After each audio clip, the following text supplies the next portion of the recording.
Welcome to the Enlightenment Podcast. To our listeners and viewers around the world, here we're diving into meaningful dialogue about Palestine, offering an insight and context that is often missing from mainstream legacy media, while really trying to celebrate Palestine's rich traditions, culture, and history. Today, we have another fabulous guest for you. We are joined today by Vivien Sansour, a Palestinian artist and conservationist. Through the Palestine Heirloom Seed Library, Vivien is helping preserve and save Palestinian seed varieties and keeping Palestinian stories alive, one harvest at a time. Before we begin this week, our weekly acknowledgement takes into account that the UN has declared a formal famine in Gaza City, with over 500,000 people now facing catastrophic hunger that has been imposed by Israel. Israel has approved plans to seize Gaza City and continues to pound the area, killing Palestinians daily. Israel isn't, of course, just killing people. They are also destroying orchards, terraces, and seed stores, the very things that Vivien is working so hard to protect. The architecture of genocide includes erasing not just the people, but the land itself. With that, let me give you a brief bit of bio on Vivien Sansour. Vivien founded the Palestine Heirloom Seed Library in Batir in 2014 to create a repository of seeds that were sometimes in danger of extinction. She created the traveling kitchen to connect farms to kitchens, and her work has been featured at the V&A in London and the Venice Biennale. She's held fellowships at Harvard and Bard, and we will be discussing with her this incredible work that is both art and resistance. But as is customary, my first question is for Hanan. Hanan, how did we first hear about Vivien? Well, Shamim, when we had Heather and Kathy from Zaytoun on our podcast, and I recommended to everyone, they kept saying, you have to meet this wonderful woman who's keeping Palestine alive one seed at a time. Please welcome to the podcast, Vivien Sansour. Vivien, ahlan, and welcome to the Enlightenment Podcast. Ahlan, nice to meet you and to be with you today. Absolutely. It's our pleasure. It's our pleasure. So let's dive in. You grew up between the US and Beit Jala near Bethlehem, which is my dad's hometown, and where my cousins and some of my family live, and I believe you know them. We just talked about it. Could you talk about sort of your memories of those early years and what made you think, okay, this land, these crops, they're part of who we are? Can you talk about that? No, I mean, of course, I grew up in a place that doesn't exist anymore in the sense of how I remember it. It exists on the map. It exists in somewhat of what it used to look like, but for me, it's not what it used to be. And so the Beit Jala I grew up in was a very quiet, small town. In fact, as a teenager, I was like, I can't wait to get out of here, you know. But it was a very, very beautiful and calming place. In fact, a lot of people who had respiratory issues were advised to move to Beit Jala because the air was so clean and fresh. We are above 800 meters above sea level. And it was all terraced with beautiful, very diverse trees from mostly it's mostly a tree culture in terms of agriculture. So you have a lot of grapes and almonds, figs, apricots. Even peaches and plums because of its elevation, and fruit trees do like that climate. And so I grew up climbing trees and climbing olive trees and making little houses on them and make-believe games that we played with my cousins with a very, very intimate community, meaning that everybody knew everybody. So we'd come back from school and we'd just go and, roam the hills and figure out what we want to play with, which is not so much the case today. Today, Beit Jala is a pile of concrete mostly. And a lot of Why cars. is that? Is it Sorry? settlement? Is that because of settlement? No, well, Bejala changed because after the building of the wall, really after Oslo, everything changed because of policies, economic policies, neoliberal policies that rendered people completely enslaved to economic system that is based on banks and based on lending and also based on materialism. That meant that everybody now has a car that is owned by the bank, just like the Western systems of what is called development, which is a which is a disaster. And so, yeah, Bejala today is a pile of concrete also because people started building apartment buildings. It also is obviously a product of the occupation because all around us became inaccessible for building or expanding or even just accessing in general. And so people started to build on top of each other. The wall that surrounds Bethlehem is completely built, and so movement has become very difficult for folks. And so it's now like we live in a big concentration camp, really, of just people living on top. It's a fancy one so far, but it's closing in more and more. And so it's not actually even as fresh, the air, like I described to you. I remember when I was a kid, we never even had a fan. That's how breezy the summers were. And today, to stay in Bejala, you would need more than a fan. Like people have ACs, and it's not the air that you used to know because people have been forced to build on top of each other. And a lot of people in other towns, including Jerusalem, who cannot afford to stay in Jerusalem because they are being forced out of Jerusalem, they are being taxed out of Jerusalem. They find it more affordable to come to Beit Jala, but it also makes it that there's more urban sprawl in Beit Jala. Interesting.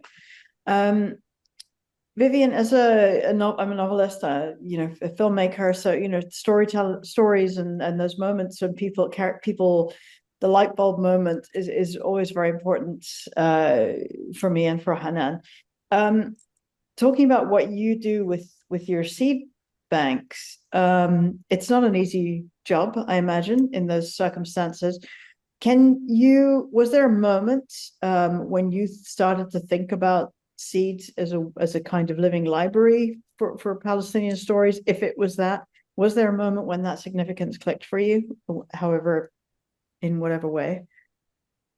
To be honest, I'm not sure it's a moment. It's many moments that led to something I kind of found myself in. I didn't really plan this at all. Um, but that definitely there's been many moments since the day I was born. Like I was born knowing that this beauty that I was born into was threatened. And so I think it was born from just always knowing that the things I love cannot be taken for granted, and that there was grief. There was grief around me. I carried grief of what I saw around me from a childhood, and obviously more into adulthood. And that grief for me was, of course, felt through people and people's life stories that I encountered through my work as a young adult, interviewing people, talking to people.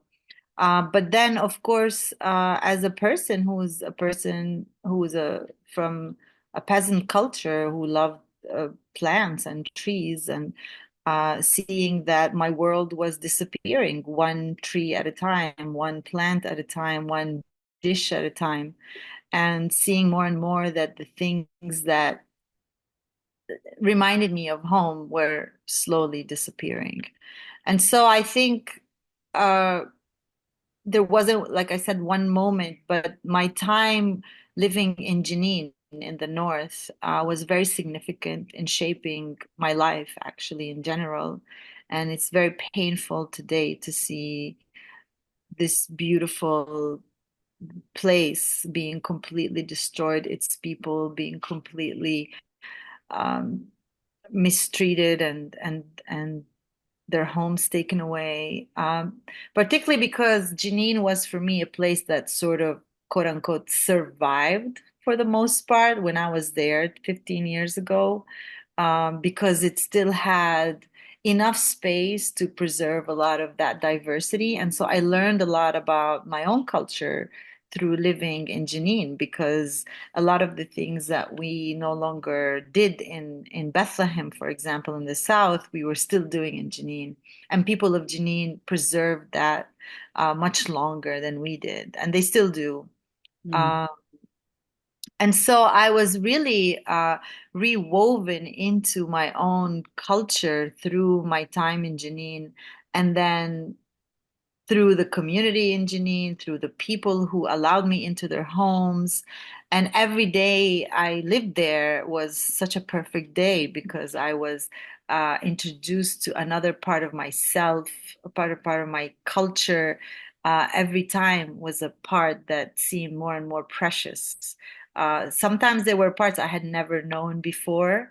And sometimes there were parts I had heard of before. Sometimes there were parts that I knew, but I no longer was living them. So it was more of a rejection of the reality that, oh, this stuff is stuff of the past, and more of an assertion in me that was like, no, I really want to live and eat my history. I don't want to talk about it as something of the past. And definitely in that time in Jenin, the stories that people told me, particularly about the watermelons, the Jaddui watermelon in particular, which I'm sure that's what you want to hear about. A lot of people love this story, which is a really powerful story if you think about it, because I really was just a young woman asking people questions, and they kept talking about this Jaddui, and they talked about him as a very important, like, as if a person who had died, and they were like in this constant mourning of someone they really loved and is no longer visible, right?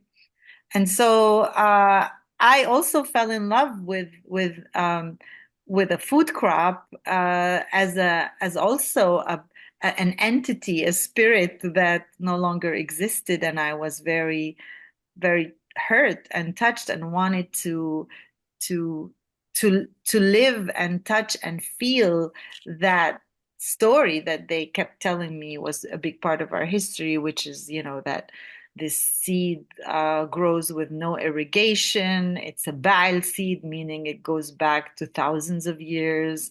It's something that they were so proud of. So it was a moment of understanding that this watermelon, that is not just a watermelon we shove in our faces when it's hot and eat, but it's something that brought a sentiment of pride and dignity for people that felt fragile in that moment. So if a watermelon that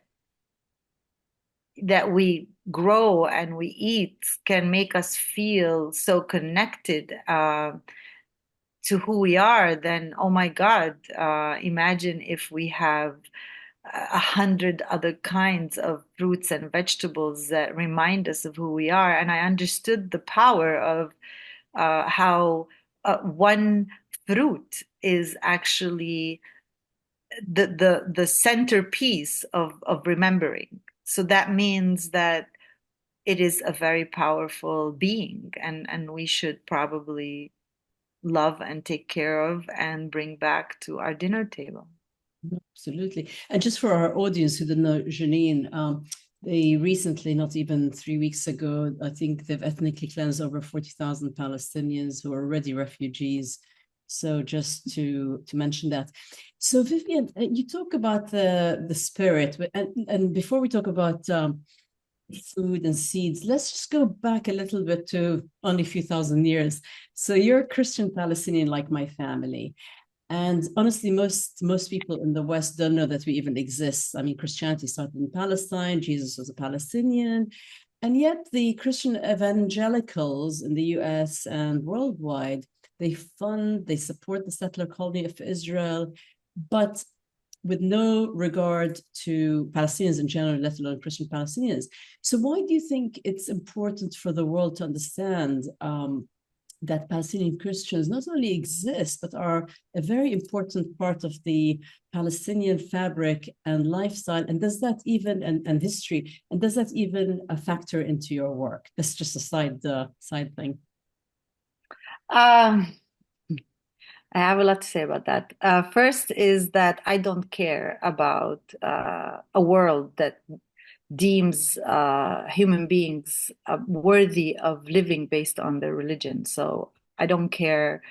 I don't care to let the West know that I exist, or if they care more if I'm Christian, because if they already hold that, then they are racist already. And if they're okay, like what is it? Is they're okay? It's okay to kill Muslims, but not okay to kill Christians. Like what? I don't participate in this kind of argument with anybody who wants to come to me and say, "Well, oh, I didn't know you existed," and now it changes the whole conversation. Because for me, I think the conversation should be: do you value human life?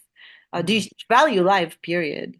Um, but to your question, in terms of why it's sometimes irritating for me, actually, because I don't go to any church here, and my concept of the church and Jesus has nothing to do with this Christianity, particularly because of the betrayal of the church. I mean, the church has been obviously an element of betrayal for many indigenous people across the world, as an institution, and has nothing to do with Jesus or the teachings of Jesus, or even if you not Christian, you just read what you're supposed to be as a Christian, like love and don't kill, and yet we see the Christian institution actually carrying genocides. Uh, so, but if you really think about it, it's irritating because, as you said, we come from a lineage so that goes so far back to the story of Jesus, right? Because Jesus was born in Bethlehem, where we are from. And yet, when you talk to people, they're like, "What do you know? Let me explain to you." And I'm like, "But actually, I probably know more than you do, but it's okay, fine. Let's say I don't know anything. But do you think that this makes any sense what you're saying if you really think you follow Jesus?" But also because I actually care a lot about the story of wheat. And I really think that the story of wheat is the story of Jesus. If you think about it in terms of, like, when we think about the in the Catholic Church, for example, you go and you take communion and it's the bread and blood of Christ, whatever. And whether you believe in it or not, symbolically, the story of Jesus is a story of death and life. It's actually a story of no death, that death doesn't exist, that we all, even in death, there is some moment in which a new life begins, whether it's the new life, like that the beings and spirit does not die. And if you work with seeds, you understand that that's also true, because when you look at the wheat, for example, when it's dry and it looks like it's a dead thing, there's nothing there, that's it, the plant has gone from green to now a yellow shriveled color, right? And yet you put it in the ground and then suddenly you have wheat, and then the next time you harvest it and you have frike, or you have bread. And so it is literally life itself. And that is the story, if you really follow the story of Jesus, is that he died and then he rose from the dead. Or if we think about when all these things happen biblically, you know, if you want to follow the Bible. And so for me, I love actually the story of Jesus and the resurrection, because it's a story, again, whether you believe in Jesus as God or Jesus as a prophet or Jesus as a character from some story in the past, it is a powerful story of also courage, of like what it means to be willing to die for your truth, to be willing to die for justice. And so I find it really sad and inexplicable how folks who claim to be followers of Jesus continue to uh, be violent and to carry forward a lot of teachings that are not at all Christian and are actually, you know, stories of death rather than stories of resurrection and love and all of that is supposed to be. But again, this is not unique, unfortunately, to Christianity. I mean, in all religions, you have violence that is created by institutions. No, I bring it up because for my undergraduate, I went to Baylor, Waco, Texas, with Southern Baptist, and their version of Christianity was so alien to our version of Christianity, and the biggest funders to the settled colony of Israel are the evangelicals. Well, actually, they don't think you're Christian anyway. You know, it's like they like to define us. So because you haven't been saved in the way they believe it, and you haven't adopted Zionism. And unfortunately, I have met even Palestinians who have been brainwashed into this new form of Christianity that is the Zionist Christianity.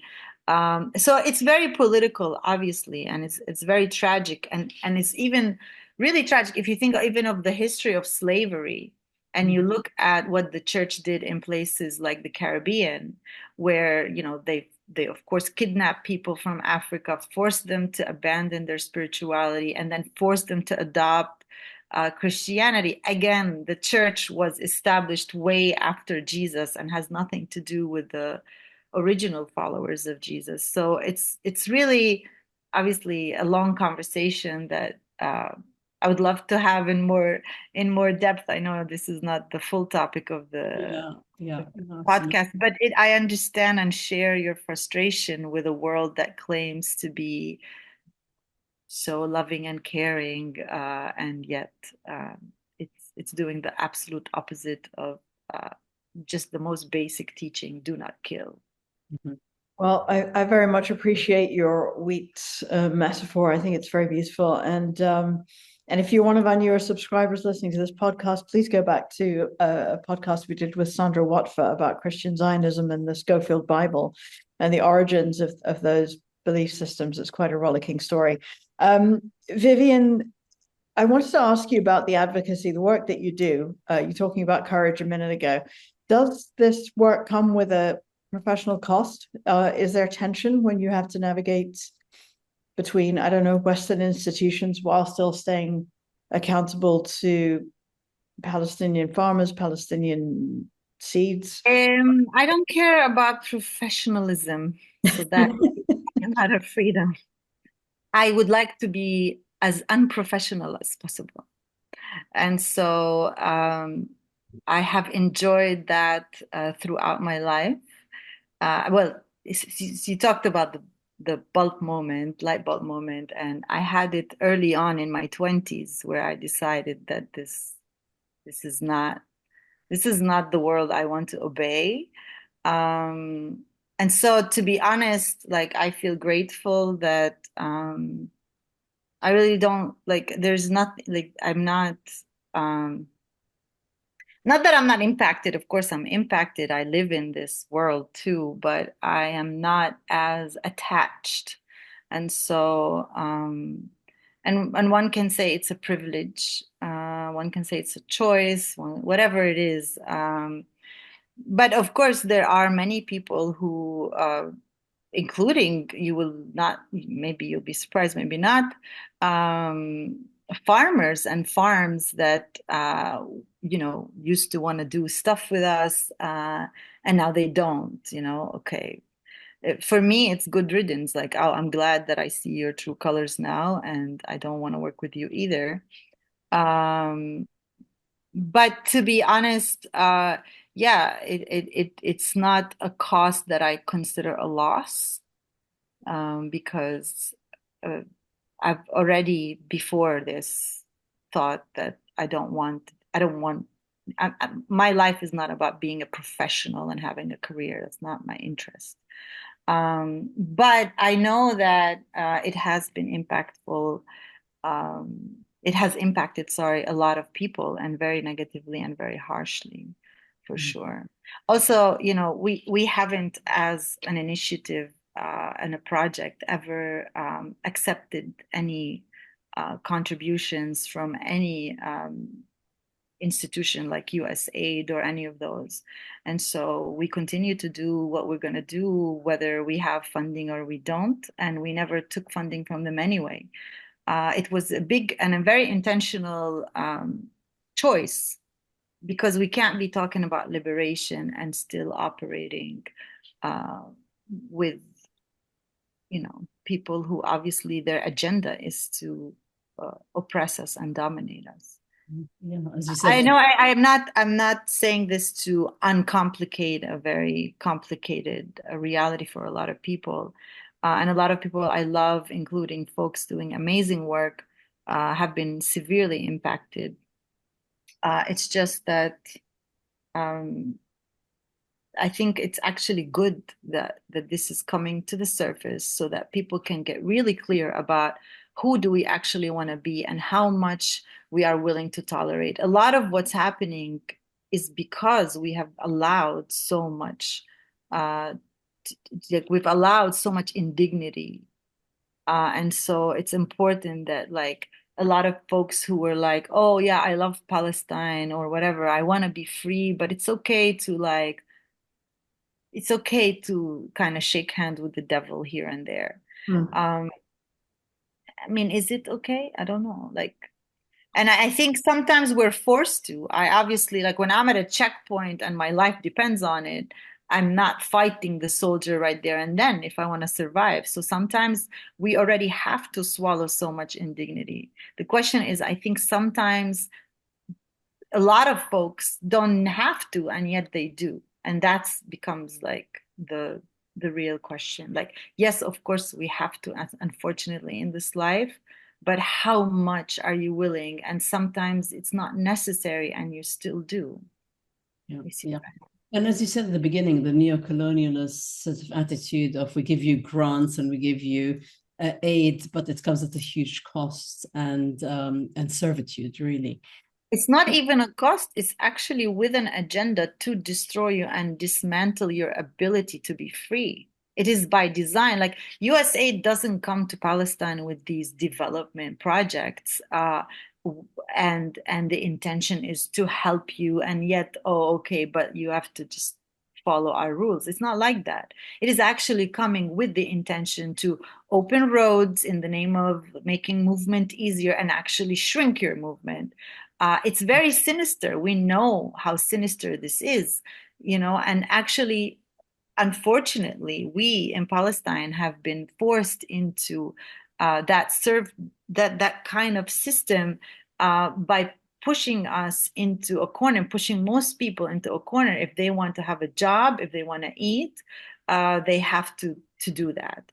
And that is also by design. Oslo was designed to enslave us, because we were a group of people who were self-sufficient in terms of feeding ourselves. Even if we ate just zeyt za'atar, we were still surviving. And that wasn't okay for the powers, to be like that. It was not okay for Israel. It was not okay for the US. It was not okay for the PA.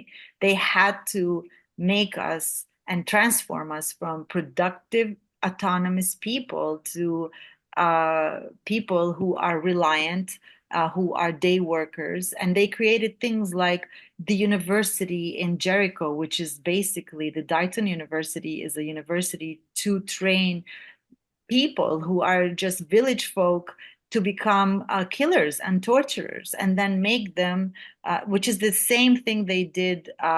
It's the same US policy they did in South America. You know, they have the School of the Americas in Georgia. They bring people from Colombia, they bring people from El Salvador, and they train them to be torturers and killers.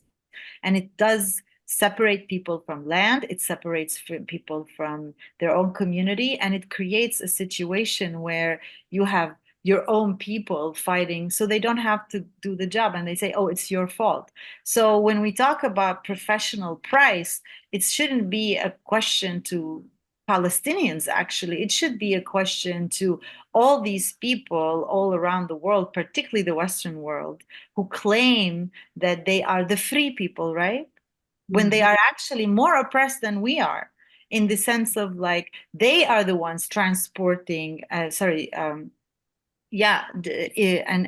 these systems that actually enslave you. We began this podcast by me describing to you my Beit Jala, where you could breathe when people did not have banks that put them in debt. And then we ended by describing a Beit Jala today that looks more like London or New York, where everybody's in debt. So, you know, obviously that things and modern day slavery, really, they've created. Vivien, I wanted to talk to you also a bit more about Palestinian farming methods. I mean, we know it goes back to 15,000 plus years, and it's been passed down from generation to generation, and yet it's always described as backwards and so on.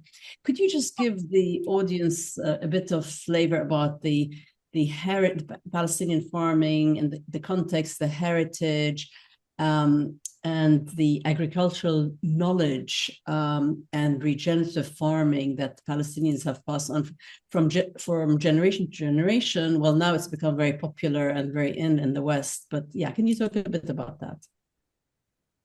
Yeah, I mean, first of all, the word backwards is so backwards. Like, I mean, what's backward?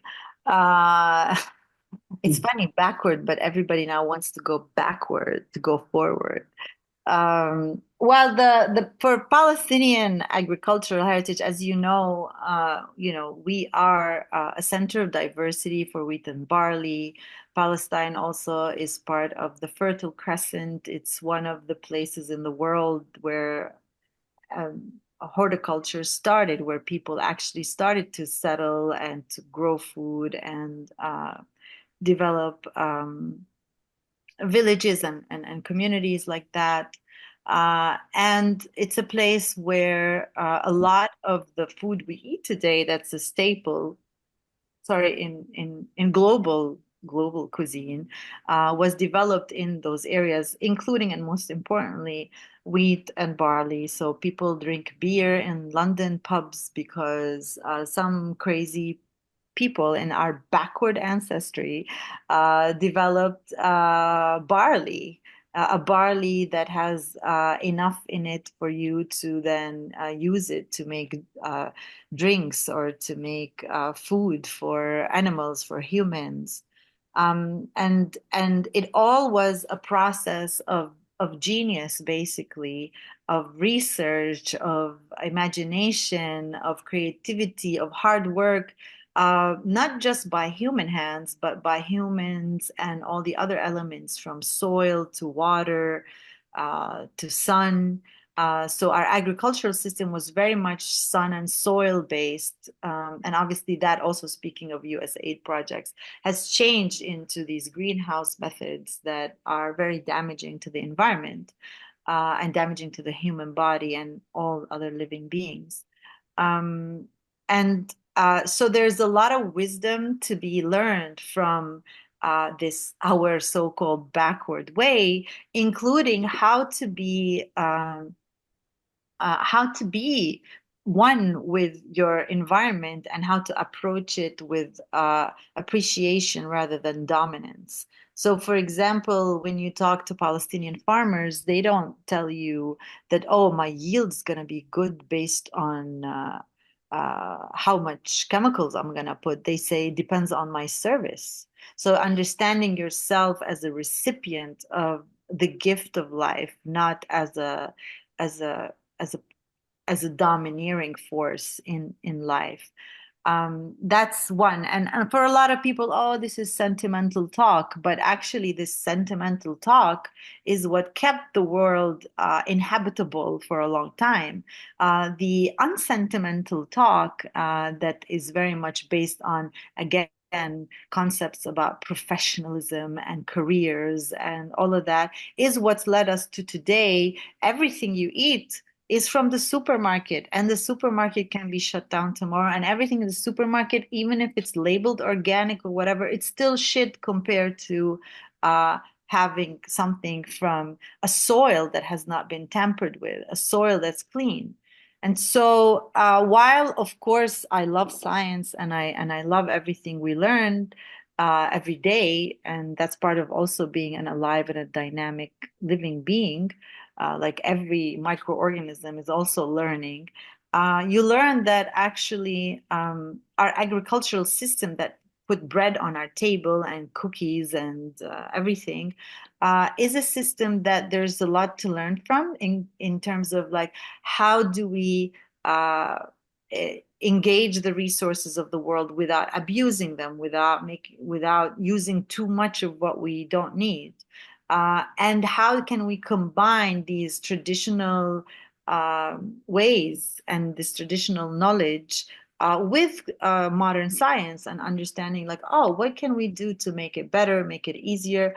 Of course, we cannot go back to the past 10,000 years ago, and we don't want to necessarily, but how can we, with what's happening today, give respect to the knowledge of what people have done before us, in order to understand how do we approach soil with respect, water, everything. So like our ancestors didn't develop a crop that required massive irrigation. They developed crops that are adapted to the soil and to the season. That's why we have tomatoes, okra, zucchini, um, all kinds of crops that grow, watermelon with zero irrigation.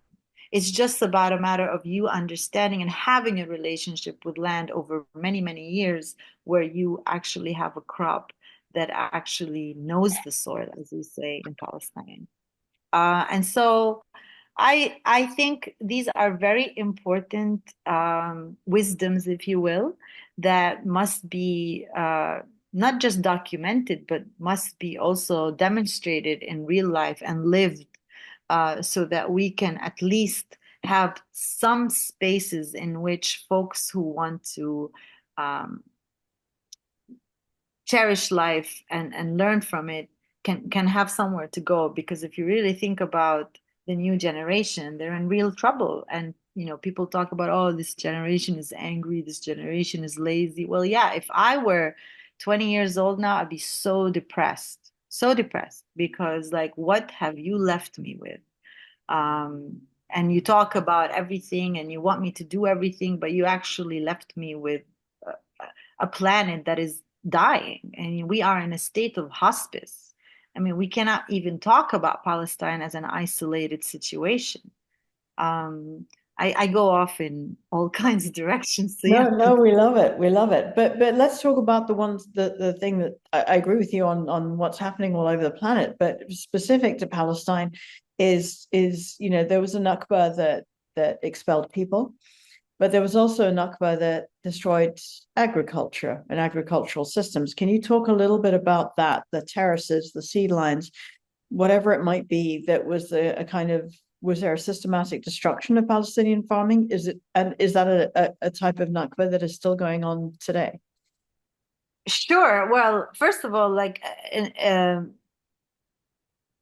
Nakba or an ethnic cleansing of a people automatically comes with the ethnic cleansing or the eco cleansing, if you will, for lack of a better term, of all the natural habitat. A great example of this is, and it is very intentional. A great example of this is the many, many villages, including one village that I dear to my heart, and I've done a lot of work there, is the village of Amwas, which is a village outside of Jerusalem. And it was completely destroyed in 1967, and everybody forced to leave, if not killed. And the village was a rich agrarian village, and it had several kinds of irrigation systems, agricultural system, and so on.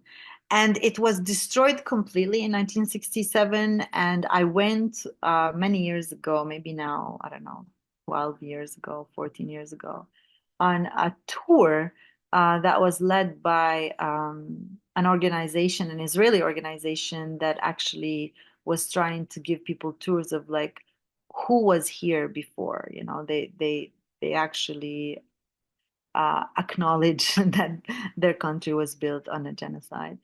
And but of course, the tour is given through the lens of architecture, basically, like evidence of houses, evidence of ruins of homes.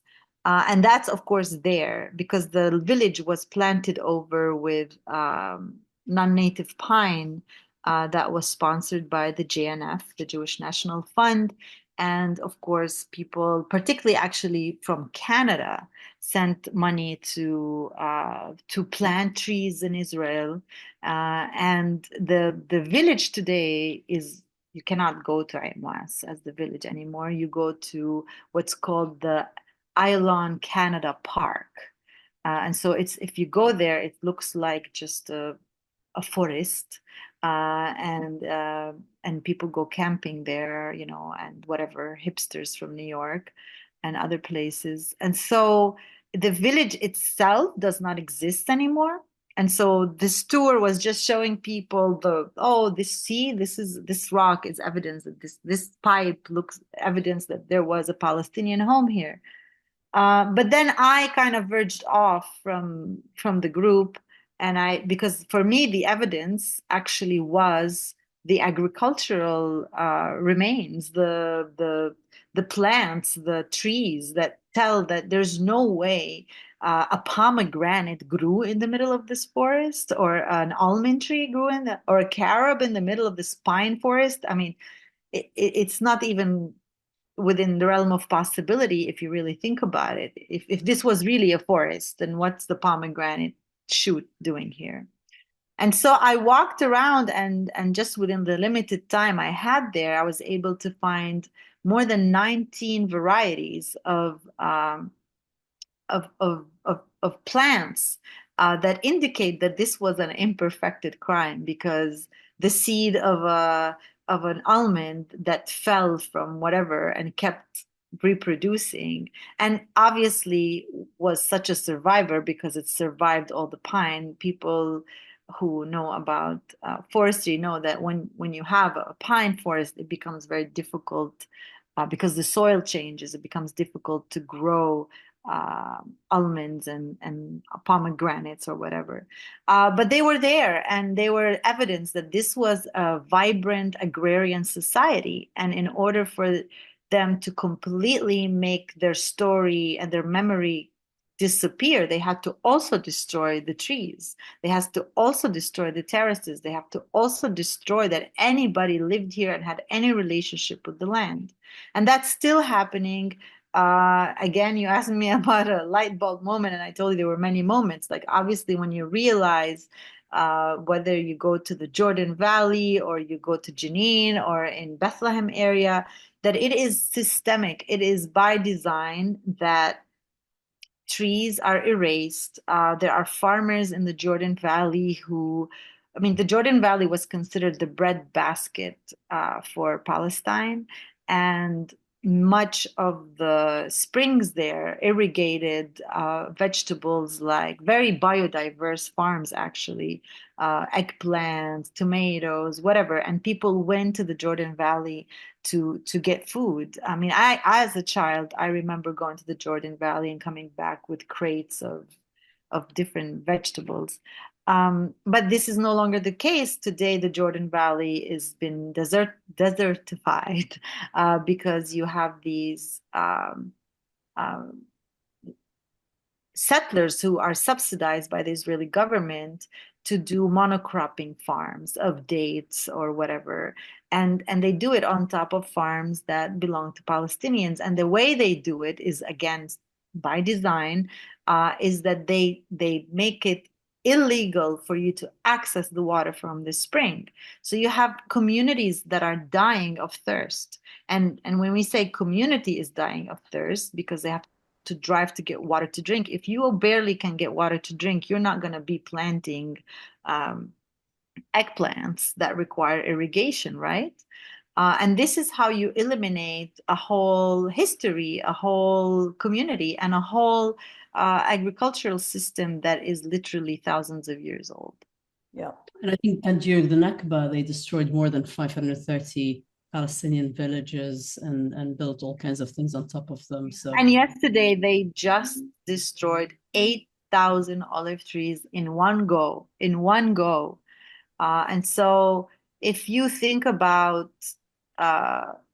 the amount of destruction of non-human beings, that, living beings that are non-human, including, again, like our wildlife, like, what kind of gazelles to live. But of course, it's all done just like any typical colonial project, like the US as a colonial project. It's in the name of conservation. It's in the name of, we love the planet and you hate the planet, which is obviously, we know, a lie. Absolutely.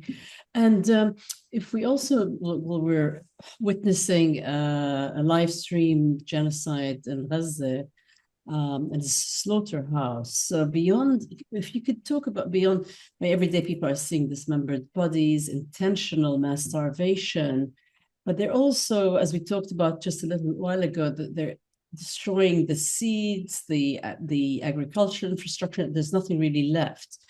Can you talk about the destruction also of the seed banks, and this sort of intentional agricultural destruction, which you touched on, just for the audience to understand the gravity of it, because it hasn't happened now, it's been happening for almost 100 years. Yeah. Well, yeah, I mean, if you think about why did I come up with this seed library concept, it's not like it's a survival mechanism. It's not that I woke up one day and I'm like, oh my God, having a seed library would be so cool. I mean, I wish my work didn't need to exist. You know what I'm saying? Like you want to live in a world where what I do is not necessary to do. But yeah, and a lot of folks, including, you just mentioned the destruction of seed banks. We run a seed library with a cultural focus. But there's, of course, the Palestinian seed bank in Hebron, which they went and they destroyed their facilities in Hebron. And that is not by coincidence. This was by design, because what does this organization do? They also work with farmers, and they also work with preserving these ancient seeds and giving them to people. It's also a form of allowing people to continue to have self-sufficiency. God forbid, that is a threat to a colonial project, and a project that is designed to ethnically cleanse you. So the same in Gaza. Obviously, Gaza has been used, like you said, as a slaughterhouse for everybody and everything, in a very evil and cruel beyond cruelty way. And the seed itself has also been a victim. I mean, we are also seeds. Human beings are seeds. And the seeds they carry, the seeds that have kept them alive, to the point where in the beginning of the genocide also, even when they were letting trucks in of food aid, if you want to call it food, they were not allowing anything that has a seed in it. So you couldn't bring in any fruit or vegetable that has seed in it. I mean, this is how dangerous a seed is, because what a seed says is, I have a future.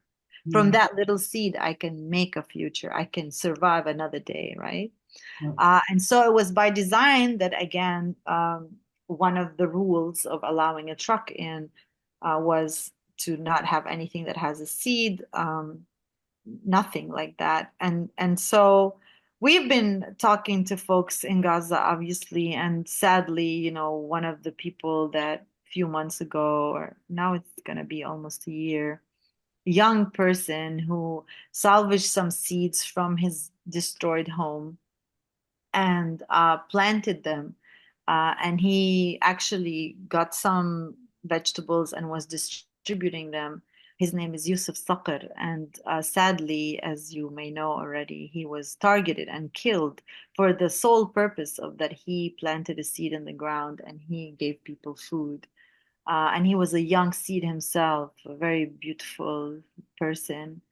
Um, and it continues. Obviously, it's way worse today. Nobody can get food or seed or anything.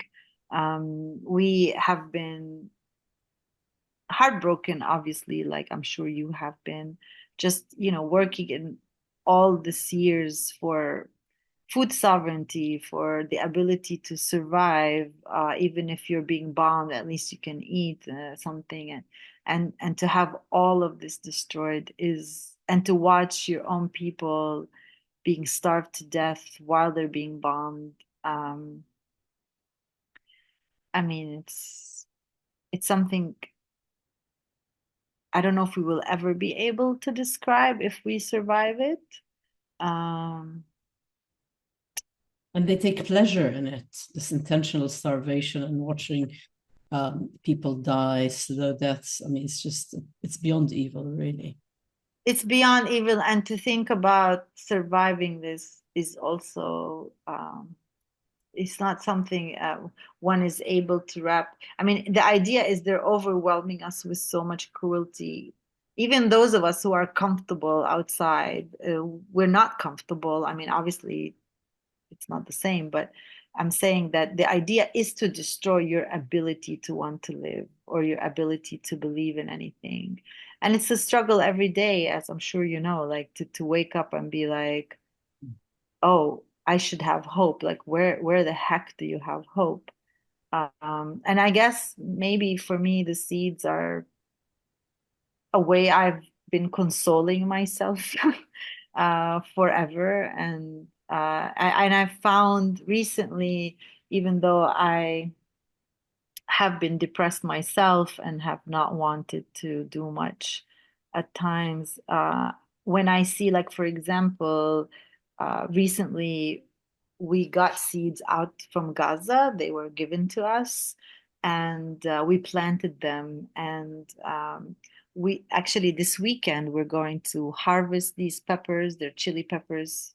Folks who know Gaza cuisine is especially nice in all of Palestine. And of course, that's going to change, and it's changed. But we are harvesting these peppers and we're making chili paste with Layla Al-Haddad, the author of the Gaza Kitchen, with the idea to, of course, tell the story of Gaza through these seeds, and to also remember that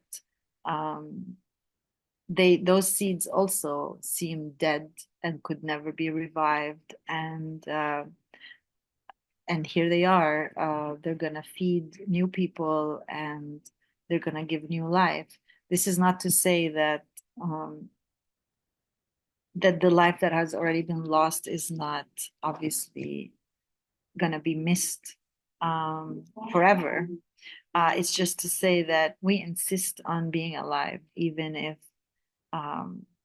all forces against us are trying to kill us. And for people who don't know, Gaza food is very delicious and spicy, and lots of seafood, and lots of the chili that you're talking about is very typical of Gazawi cuisine. Yeah. Vivien, let me ask you about apartheid. My parents and grandparents are South African, Indian, Muslims. So apartheid is very present to me growing up from that perspective. there's a whole different, well, I don't want to make comparisons. It's not about that, but what goes on from Israel is just it seems to be at another level. Can you talk a little bit about how apartheid, in terms of the wall, water theft, you've touched on it a little bit, but what does that look like in the food system? How do farmers survive it? Sometimes they don't. And we have an apartheid system with water in particular. There's always this myth that there's no water in Palestine. It's not true. We have a lot of springs, we have a lot of aquifers. But for example, you see very clearly, actually, I'm not going to talk about farm. I'll tell you about like even Beit Jala, the settlement across, which is built on Beit Jala land. It has all these apartment buildings and whatever, and they all have swimming pools. They have water pressure, and yet we wake up some days there's no water to shower or drink or water our lemon trees. And we are the privileged ones. Like I mentioned to you, in places like the Jordan Valley, you can actually visibly see it. You see, in fact, I I have photographs of pictures of literally an Israeli subsidized farm that is super green, and right next to it, a complete desert that because that used to be a Palestinian agro-biodiverse farm. And that's because you see the water pipes going through Palestinian villages, but they are caged and surveilled, and you cannot access it. In fact, again, like you could go to jail if you try to access the water. So the water pipes go through Palestinian villages, and yet Palestinians cannot access it, and the water goes to the settlement, which is usually built on the Palestinian villages land. Another form of apartheid is obviously the road system, and the road system is relevant not just for just daily life, but like say farmers. You cannot an Israeli settler can come and access all roads, the whole mountain, and we can't even access our olive trees, which are next door to us, right? They have paved roads for them. In fact, the most way you also see apartheid so clearly is on the roads. There are no signs that say the name of the Palestinian villages. I mean, they are not just talking about the Zionist concept that we don't exist as Palestinians in just a conceptual way. It is shown in the structure of how they build their cities, which are cities built on top of our villages and towns. Literally, we don't exist in the signs. We don't exist on so I mean you cannot walk in Hebron, you cannot walk in certain roads if you're Palestinian, but next to you, literally next to you, is a nicely paved road where it's a Jewish only road and it's for settlers.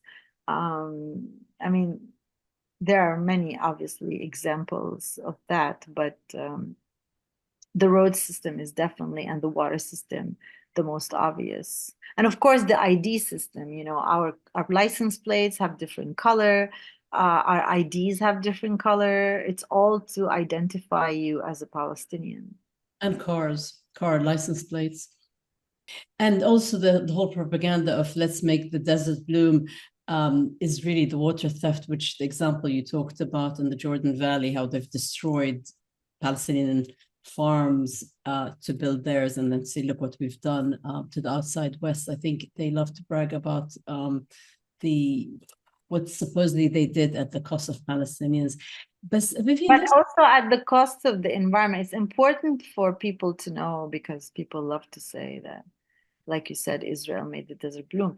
Israel, including ecologists, people who call themselves ecologists who love Israel. I'm like, excuse me, Israel made the desert bloom by rediverting the Jordan River, investing in agribusiness, and causing more and more damage to the environment. So I don't understand this. Yeah, they made the desert bloom with things it shouldn't bloom with. That is destructive. Exactly. Vivi, let's talk about Batir, because for the audience who don't know, it's an ancient UNESCO heritage site. And you have, I think, a seed library there. Could you tell us about the significance of Batir, the illegal settlers, how the Israeli government are trying to take it over, and can anything be done to protect this living piece of Palestinian history, if you like? Sure. Well, Batir is a very beautiful little village outside. It's west of Bethlehem. The days in Batir are not 7 in a week. Batir has an 8-day week, and that's because they are 8 different families, and they share the water. Batir has several water springs that come from the mountain, and so it is actually a unique case in Palestine of mostly irrigated agriculture. That's why they're famous for their eggplants. Their eggplants are irrigated. They're deliciously sweet. And they have a system called El Mashabik, where they, in the terraces, which they also call Jnan, which means the paradises, the different canals go down to each person's plot. And so it is a unique site globally. I think it's one of there are only 4 in the world that are like Batir. And to get UNESCO World Heritage Site, the people of Batir fought really hard with the idea that maybe if they had UNESCO World Heritage Site classification, that they would be able to protect their village from settler expansion and violence. However, as you know, the UN is useless, and UNESCO is useless, and I don't see them stepping up for anything. They really loved coming for hikes and doing reports about it, but just like many people who I actually, if any of them are listening now, I'm just wondering where they are today, because they sure did love come hiking in Batir, but when Batir is threatened, I don't see or hear from anybody. And so, yeah, it is a unique heritage site for the world, not just for Palestinians. And it is a place where we have our seed library. It's a place where farmers always gathered, where we had our farmer gathering. Obviously, today everything is challenging, and it's a threatened beautiful village. We have settlers that have moved in very, very closely. We have a settler. Batir and Beit Jala are actually just one mountain away. And so we used to walk from Beit Jala to Batir. Today, this walk is very dangerous because these settlers have come and they've settled, and they have guns, and they have everything they need, including the support of the army. So we don't know the future of even anything we plant there, because we planted not knowing if we're going to harvest it in the next few months or next year. And anybody who knows anything about agriculture, to plant a tree, for example, you have to know that you have a future, because it takes years. And so all of this is under question. Everybody in Batir, like everybody all over Palestine, is wondering if they're next, and when they're next, if they're next, and are praying that a miracle will save us and we won't be next. In terms of what can be done, honestly, I am so sick and tired of global institutions that just talk, including the UNESCO. But I do think that folks should put pressure on these institutions and demand that they really step up, and that people abandon their commitment to what's so-called professionalism, and actually step up and actually save the things they say their whole careers and vision is about. I think people have to be challenged about all the slogans they use, but actually don't stand up for them.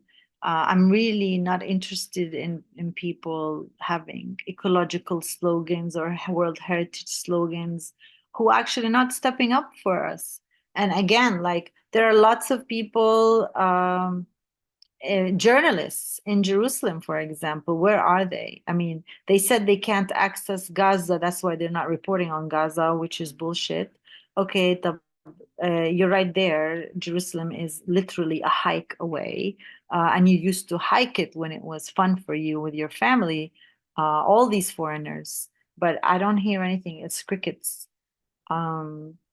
So I think at this point, people really need to continue to tell the story, to continue to amplify the pressure on these organizations, on these journalists, on everybody who is complicit in this genocide.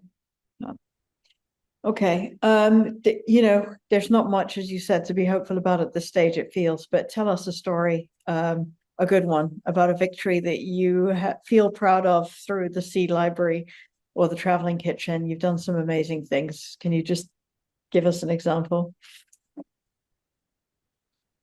And maybe talk about the kitchen as well, the Traveling Kitchen for the audience. These days, it's a victory when we gather and we eat together and we are not hateful. So my victory is I woke up this morning still able to love the tree outside my window. And I'm not looking for greater victories at this point. I just really hope that we will survive this as loving people and not as hateful, angry people, which is a lot of work, actually, and not to repeat the tragedy of history that we're watching, right? How do I, in my spirit, in my soul, in my community, not become the devil that has attempted to destroy me? And so the Traveling Kitchen really is, of course, a way for us to gather, to keep these crops alive, to eat our history, to talk about who we want to be.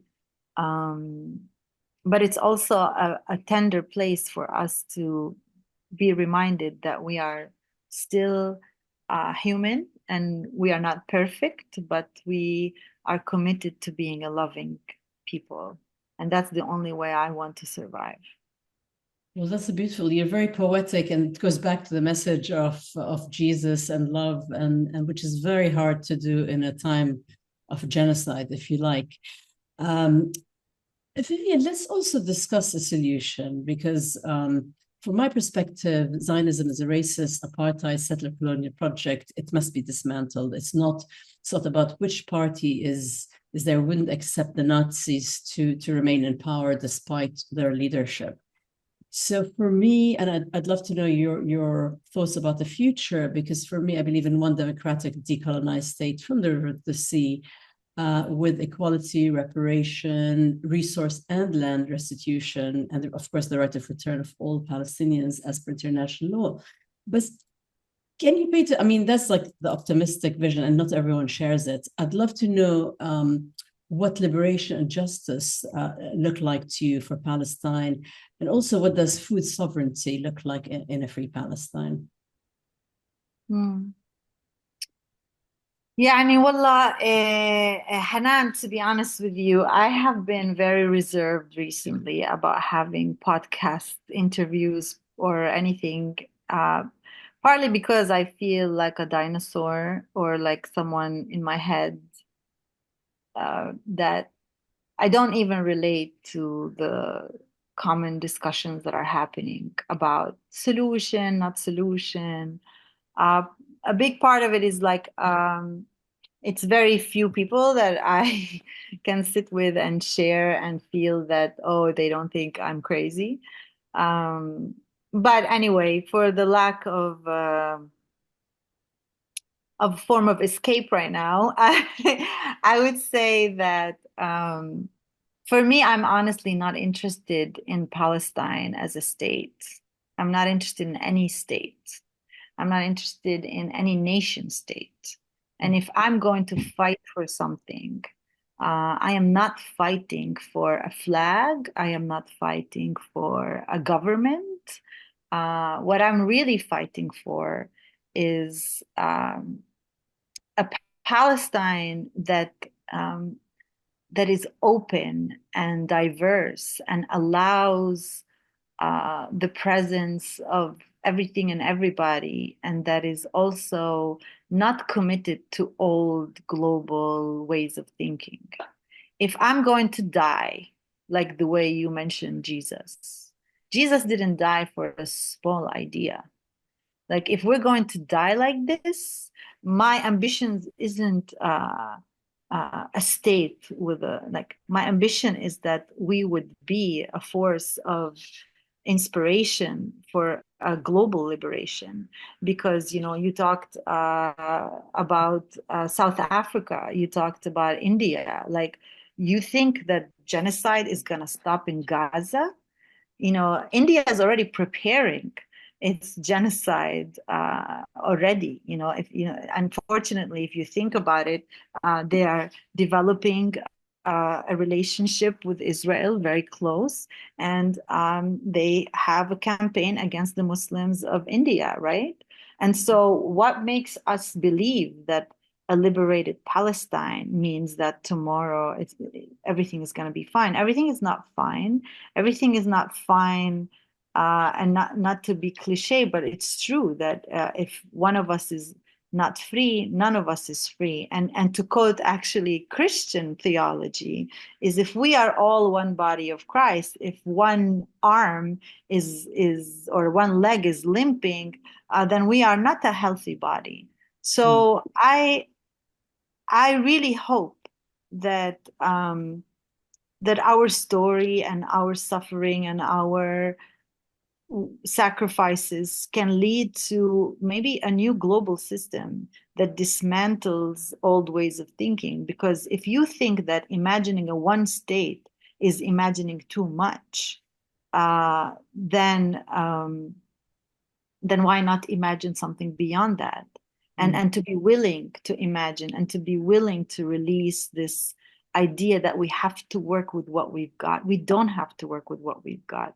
Perhaps it's not about just dismantling the colonial Zionist system. It's about dismantling a whole global system that leaves the rich and the poor equally, well, maybe not equally, but everybody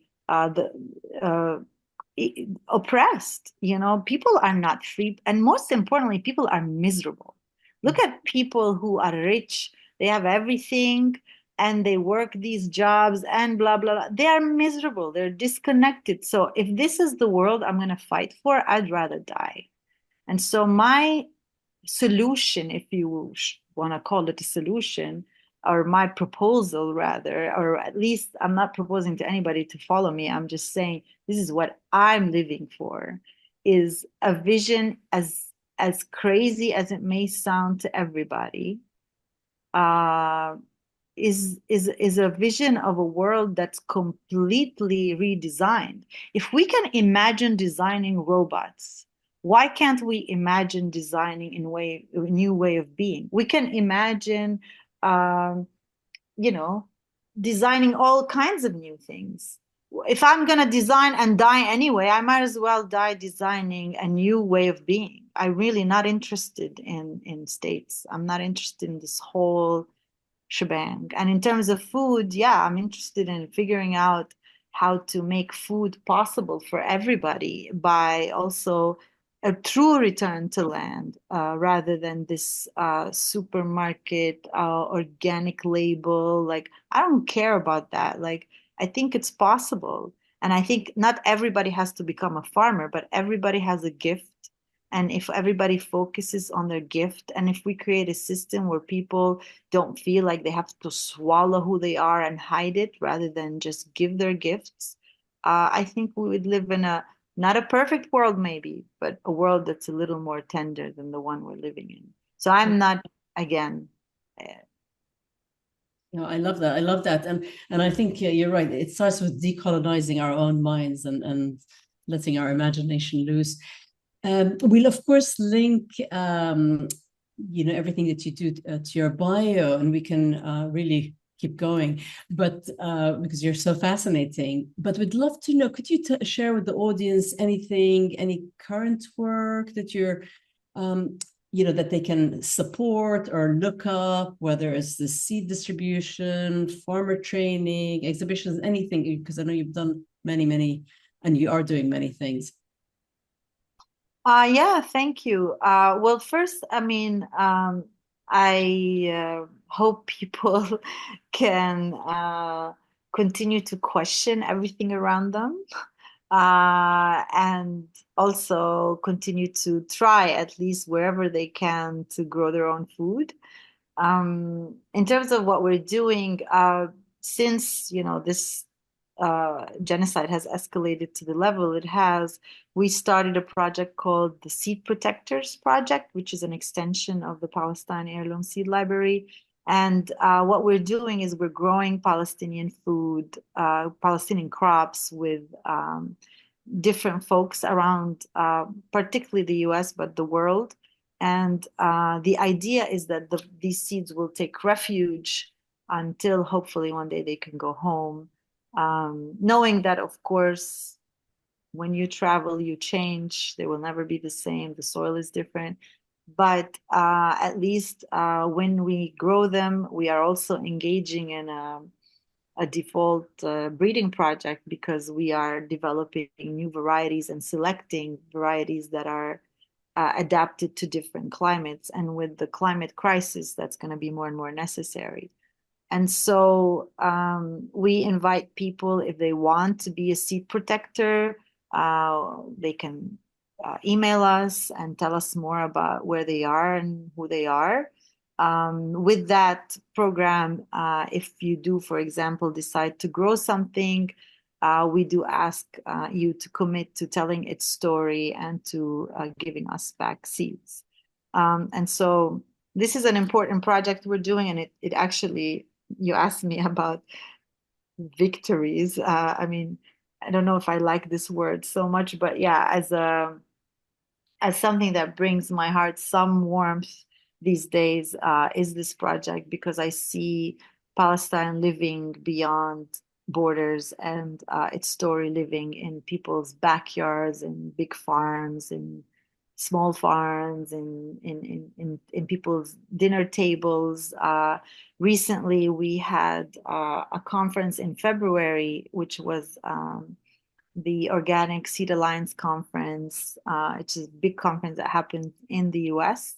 And to remember the people who have been killed, we planted some heirloom Palestinian tomato seeds in hundreds of pots. And somebody took them to their farm, a wonderful grower named Jen. And we just harvested a whole ton of tomatoes, these are just little things that we're doing now. It's the end of summer. We're harvesting wheat. We grew in California. I mentioned we're harvesting peppers from Gaza. And this is one of like kind of the most time and energy consuming project we're engaged in right now, as we continue to try our best to do whatever we can in Palestine. So that's one thing that we're doing, and folks can reach us. They can learn more if they go to www.palestineheirloomseedlibrary.com. And yeah, our Instagram, they can find us on Instagram. We'll add all that at the end of the podcast for people to access. Absolutely. Yeah.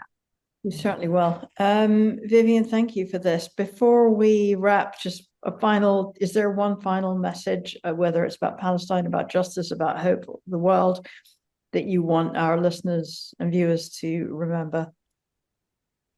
Don't let this chance pass you by to destroy all the things that you have been oppressing in yourself, or not to destroy all the things that have been oppressing you, and to really question what real liberation and life means to you. I'm doing that. I'm just, and I think that while this is a painful moment, it's a moment to question what kind of human being do we want to be. Thank you. I really love the way that you have connected the specificity of what you do with the seeds, the specificity of what's going on in Palestine with the greater issues that we have to deal with as humanity on this planet, or not deal with, and the consequences. So, as Audre Lorde said, the master's tools will never dismantle a master's house. And I think what you're advocating is something completely different. So we hope that you've enjoyed this podcast. Seeds, in all the ways that Vivien Sansour has defined them, are our tools, our resistance, our future. If you found this episode meaningful, please take a moment to like it, to share it with just a couple more people, and to subscribe, because that engagement really helps to amplify messages like this, grounded in wisdom and justice, and we hope truth. Vivien, thank you for your moral clarity, for your incredible work, and this unwavering commitment to Palestine and indeed our planet. Thank you. Thank you for having me. My pleasure. And I also would like to wrap and to say stories and representation matter. Do your part, stay informed, stay engaged, speak up, and most importantly, take action for justice for Palestine. Our collective voice creates change. And as Vivien said, question what real liberation looks like to you and what kind of a human being you want to be. It's very important. In solidarity, see you next time. And Vivien, shukran, thank you for everything that you do for Palestine and for the world, as Shamim said, and for keeping our beautiful Palestinian heritage alive. Thank you so much.